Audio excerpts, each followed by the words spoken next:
President Trump is convening a White House meeting of his top national security officials to discuss the next steps regarding Venezuela. Now, perhaps you're sitting out there wondering, why do there need to be next steps with regard to Venezuela? And if so, you are not alone. Why we're even discussing military action against the nation of Venezuela is a topic that the president has yet to explain in any full or satisfying way. Still, the meeting comes as the administration is intensifying its pressure campaign on the country because of narcotics trafficking that comes from that country.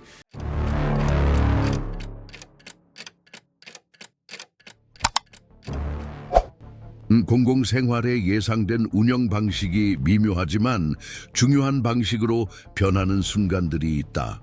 특정 사건들은 즉각적인 결과보다는 그 순간 작동 중인 제도적 한계에 대해 드러내는 배에 주목을 받는다. 2025년 12월 21일 백악관 동관에서 즉석 기자회견을 진행하던 도널드 트럼프 대통령은 한 기자로부터 영화감독 롭 라이너와 그의 아내 미셸의 사망에 관한 자신의 공개 발언에 대해 질문을 받았다. 이 부분은 이틀 전 로스앤젤레스에서 살해되었으며 사건 경위는 아직 수사 중이다. 기자는 트럼프 대통령이 소셜미디어 트로셜에 올린 게시물을 직접 언급하며 대통령이 감독의 죽음을 조롱하며 그 원인이 자신에 대한 집착, 이른바 트럼프 정신 이상 증후군 때문이라고 암시했다고 지적했다. 성명 어조를 재고해 달라는 요청에 트럼프는 자신의 발언을 재확인했을 뿐만 아니라 비판을 확대해 라이너를 심각하게 정신이 이상한 인물이자 국가의 해로운 존재라고 규정했다.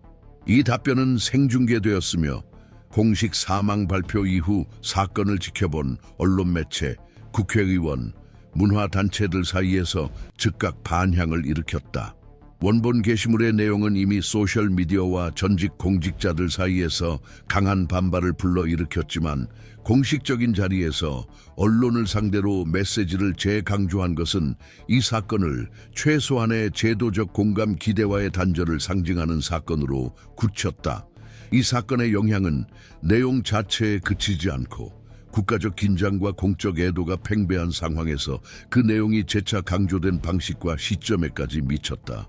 예술적 업적과 공공 문제에 대한 활동으로 널리 인정받던 라이너 감독의 살해 사건은 다양한 정치 스펙트럼의 지도자들을 포함한 사회 여러 계층에서 비극으로 받아들여졌다.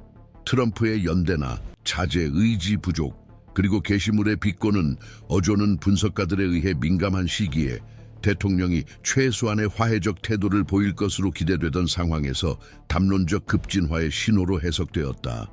이 사건이 호주에서 유대인 행사에 대한 공격과 미국 대학 캠퍼스에서 발생한 또 다른 총기 난사 사건과 같은 주말에 일어났다는 점을 고려하면 더욱 그렇다. 트럼프는 국제 지도자들과 의회 의원들이 표명한 애도의 뜻을 따르기보다는 페루의 독사, 청중석 여성들의 외모에 대한 언급, 전 영부인 멜라니아 트럼프에 대한 모호한 칭찬 등 무관한 주제들을 다루는 단절된 발언을 이어가기로 선택했다. 주제 선택과 논리의 부재는 특히 공인들의 사망이라는 상황에서 제도적 거리감과 집단적 애도에 대한 기본적 예의 규범을 무시한다는 인식을 강화했다.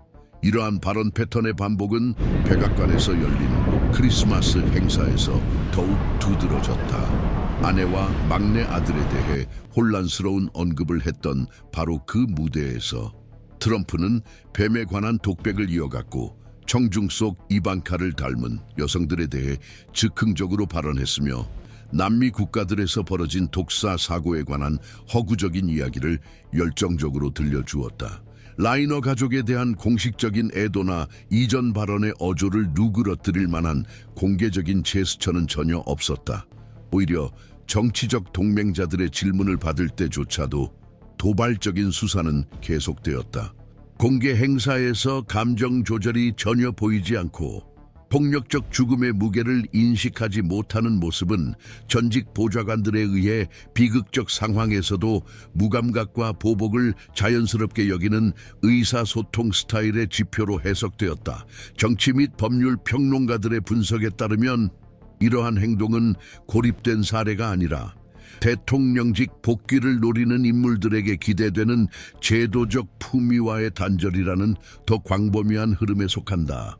미국 정치를 헤드라인뿐만 아니라 맥락에 대한 관심으로 따라가신다면 이 채널은 지속적이고 책임감 있는 읽을거리를 제공합니다. 구독은 선택사항이지만 장기적으로 이러한 추적을 유지하는 데 도움이 될 수 있습니다. 이러한 맥락에서 트럼프의 롭 라이너 발언 사건은 단순한 의전 위반이 아닌 제도적 언어의 경계를 지속적으로 시험하는 담론적 패턴의 일부로 더 광범위하게 분석되기 시작했다. 공적인 애도나 불안정 상황에서 의도적으로 도발적인 어조를 선택하는 것과 결합된 공감 능력의 부재는 특히 퇴임 이후 대통령의 공개 행보에서 반복적으로 나타나는 특징이다. 이 같은 의사소통 스타일, 비꼬기와 허위정보, 주제 전환이 혼합된 이미 의회위원회, 국제관측자들, 그리고 백악관 전직 관계자들에 의해 분석 대상이 되어 왔으며 이들은 이러한 발언들을 지속적인 수사적 충격을 통해 정치적 존재감을 유지하려는 시도로 해석하기 시작했다. 그러나 유사한 사건들이 누적되면서 이러한 패턴이 미국 공공 영역에서 비인간화 관행을 정상화하는 데 미치는 누적적 영향에 대한 논쟁이 커지고 있다. 이를 계기로 다양한 기관 관계자들이 각자의 활동 영역에서 입장을 표명하기 시작했다. 라이너가 연계를 유지했던 홀로코스트 기억 관련 단체들은 정치 지도자들의 비극의 평범화를 비판하는 성명을 발표했다. 전통적으로 공화당과 연계된 중도 우파 의원들은 트럼프의 어조에 불편함을 표명했으나 직접적인 대립은 피했다. 민주당원들은 인터뷰와 입법 채널을 통해 정당 소속과 무관하게 공공 영역에서 최소한의 예의 기준을 회복할 필요성을 주장했다. 언론계에서는 여러 신문 칼럼니스트들이 이 사건을 대통령직 기능의 쇠퇴 사례로 다루며 비록 임기가 끝나더라도 대통령이라는 인물이 여전히 국가적 담론에 규범적 영향력을 행사한다고 강조했다. 이러한 수렴은 해당 사건이 단순한 일회성 스캔들을 넘어 정치적 표현의 자유와 공적 책임 사이의 경계를 보여주는 전형적인 사례로 읽히게 된 이유를 이해하는 데 도움이 된다. 이 해석은 겉보기에는 무관해 보이지만 동일한 토대를 공유하는 사건들에 의해 강화된다. 예를 들어 군사학교 간 스포츠 행사에서 트럼프의 기념 동전 던지기 실수는 일부 언론에 의해 권위의식을 다루는데 어려움을 겪는 그의 모습을 우연히 드러낸 은유로 해석되었다. 의식적이지 못한 제스처와 어색한 즉흥성이 결합되어 그 자체의 운동 실수보다 제도적 상상력 속에서 상징하는 바에 대한 반향을 불러일으켰다. 마찬가지로 멜라니아와 부부의 아들 트럼프가 자신이 베런의 아버지임을 잊은 듯한 발언에 대한 언급은 겉보기 이상을 드러내는 언어적 실수로 해석되었다. 분석가들에 따르면 이는 고립된 인지적 문제가 아니라 정치적 주체가 기본적인 공감과 가족적 유대감에서 멀어지면서 모든 것을 공개적인 퍼포먼스의 무대로 전락시키는 담론적 역학이다. 겉보기에는 사소하지만 반복되는 이러한 사건들의 집적은 정치 커뮤니케이션 연구자들이 제기한 가설, 즉 정치 영역과 시오 비즈니스 영역 사이의 지속적인 경계 흐림 현상을 뒷받침한다. 실수, 과장, 초점 이탈의 반복은 단순히 개인적 결함이 아니라 담론적 전략으로 간주된다. 이러한 논리에서 페루에서 뱀에 물려 사망한 사람들에 대한 수치적 과장, 공식 자료에 의해 몇 시간 만에 반박됨조차도 수정 가능한 오류로 취급되지 않고 의도적인 도발로 간주된다. 이는 반응을 유발하고 주의를 분산시키며 사실적 현실을 희생하더라도 생각하는 대로 말하는 인물 주변의 정체성을 공고히 할 수 있는 수단이다. 이러한 행동 양식은 저널리즘뿐만 아니라 정당 윤리 강령이나 공공 커뮤니케이션 프로토콜 같은 담론 통제의 제도적 메커니즘에도 도전장을 내민다. 이전 지도자들, 심지어는 다른 스펙트럼에 속한 인물들과의 비교 분석은 집단적 고통의 시기에 통합자 역할을 수행했던 대통령직의 모습과 대조를 이룬다. 반면 미셸 오바마의 존재는 이러한 시나리오 안에서 해석적 대조를 이루었다. 평범한 가족과 함께 TV 프로그램에 자발적으로 출연함으로써 전 영부인은 시민 의식의 전통적 요소들, 경청, 제스처, 사회적 현실과 연결된 공개적 존재감을 되살렸다. 그 주 사건들을 직접 언급하지 않았음에도 그녀의 참여는 지속적인 제도적 유대 형성에 있어 공감의 역할에 대한 분석을 불러일으키기에 충분했다.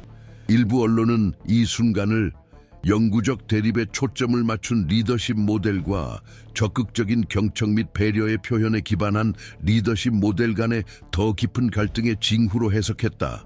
이 대비는 계획된 것은 아니었지만 진행 중인 공론에 더 넓은 윤곽을 밝혀주었다. 대통령직을 수행한 후에도 대통령에게 기대되는 것은 무엇인가? 그리고 정치적 이견이 끊임없는 적대감의 쇼로 변하지 않도록 공공 영역은 어떤 경계를 지켜야 하는가? 정치적 사건에 대한 명확하고 지속적이며 제도적인 해석을 중시하신다면 채널을 구독해 주세요. 저희는 맥락을 잃지 않고 사실을 추적하는 데 최선을 다하겠습니다. 민주적 거버넌스 전문가인 정치 분석가들, 헌법 법률 전문가들, 그리고 기관 커뮤니케이션 연구자들 사이에서 도널드 트럼프의 롭 라이너 사망에 대한 반응은 공공행동 규범의 상징적 해체라는 더 광범위한 과정의 상징적 사례로 분석되고 있다. 이 관찰자들 상당수에게 전 대통령의 행동은 수사적 실수나 우발적 실언이 아니라 존중과 공감, 상호 인정이라는 전통적 의례를 뒤집는 담론 전략의 연속으로 보인다. 적의 죽음 앞에서 보인 냉소적 태도와 사건의 사회적 파장에 대한 어떠한 후퇴도 거부하는 모습은 공존에 공유된 규범을 거부하는 유권자 계층의 충성도를 확보하기 위한 도구로서 지속적인 단절을 중시하는 정치 모델의 신호로 해석된다. 이러한 논리에서 도발은 일탈이 아닌 방법이다. 그러나 다른 전문가들은 이러한 사건의 실제 영향력이 과대평가될 수 있다고 지적한다. 대중적 반향이 강렬했음에도 불구하고 이러한 제스처가 정치적 균형을 장기적으로 변화시킬 수 있는 능력에는 실질적 한계가 있다고 그들은 관찰한다. 이 그룹은 트럼프가 무감각한 태도를 고집함으로써 경제 변혁 제안에는 동의하지만 공개적인 비인간적 신회는 거부감을 보이는 유권자들 사이에서 자신의 지지 기반을 갉아먹고 있을 수 있다고 주장한다. 최근 선거 연구 센터들의 조사에 따르면 특히 집단적 충격이 가해진 순간에 전 대통령의 점점 더 공격적인 발언 내용에 불편함을 표하기 시작한 옛 지지자들 사이에서 뚜렷한 이탈 현상이 나타나고 있다.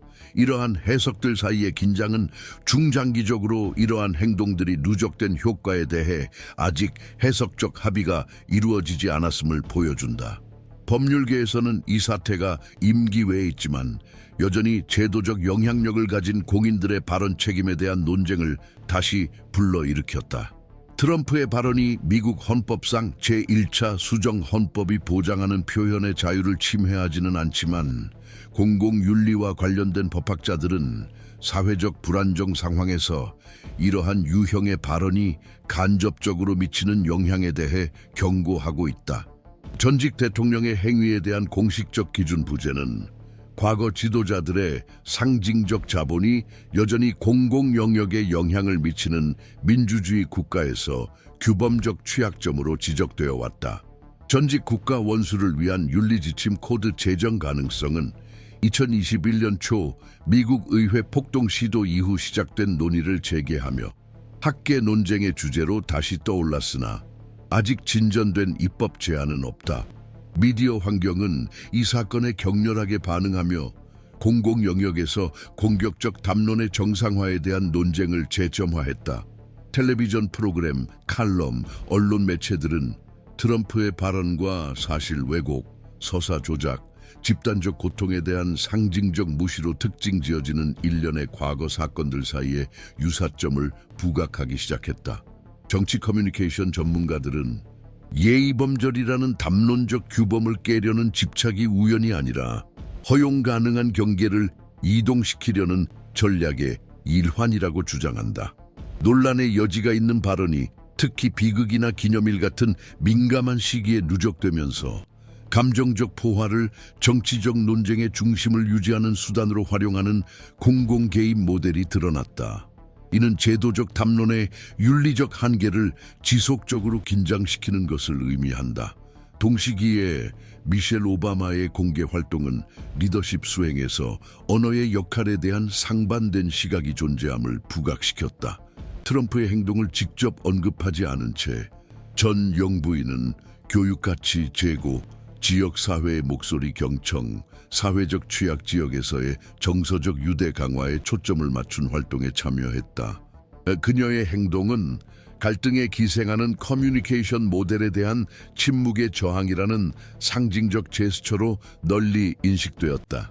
일부 대중과 정치 분석가들에게 미셸 오바마의 태도는 경청, 존중하는 존재감, 타인의 고통을 인정하는 능력에 기반한 또 다른 권위 개념을 시사한다. 이러한 스타일과 가치 사이의 상징적 대립은 더 깊은 충돌을 드러낸다. 제도적 취약성 시대에 공공공간을 이해하는 두 가지 상반된 방식의 충돌이다. 이러한 상황에서 정치학자와 선거 동향 관찰자들은 트럼프의 담론적 행보가 지속적인 평가 대상임을 지적한다. 그의 행위가 선거에 미칠 영향이나 법적 제도적 파장에 대한 확정된 진단은 아직 없다. 로브 라이너를 둘러싼 사건은 현재까지 공식적인 책임 추궁 절차로 이어지진 않았으나 표현의 자유와 공적 책임 사이의 경계가 무너지는 과정에 또 다른 상징적 이정표로 여겨진다. 이 사건의 의미와 영향에 대한 확고한 합의가 없다는 사실은 아마도 현재 시점의 가장 특징적인 측면을 드러내는 것일 수 있다. 분열된 사회가 정치적 발언의 행사 속에서 정당성, 대표성, 인간성에 대한 끊임없는 논쟁 속에서 규범적 기준을 재구성하려 애쓰고 있다는 점이다.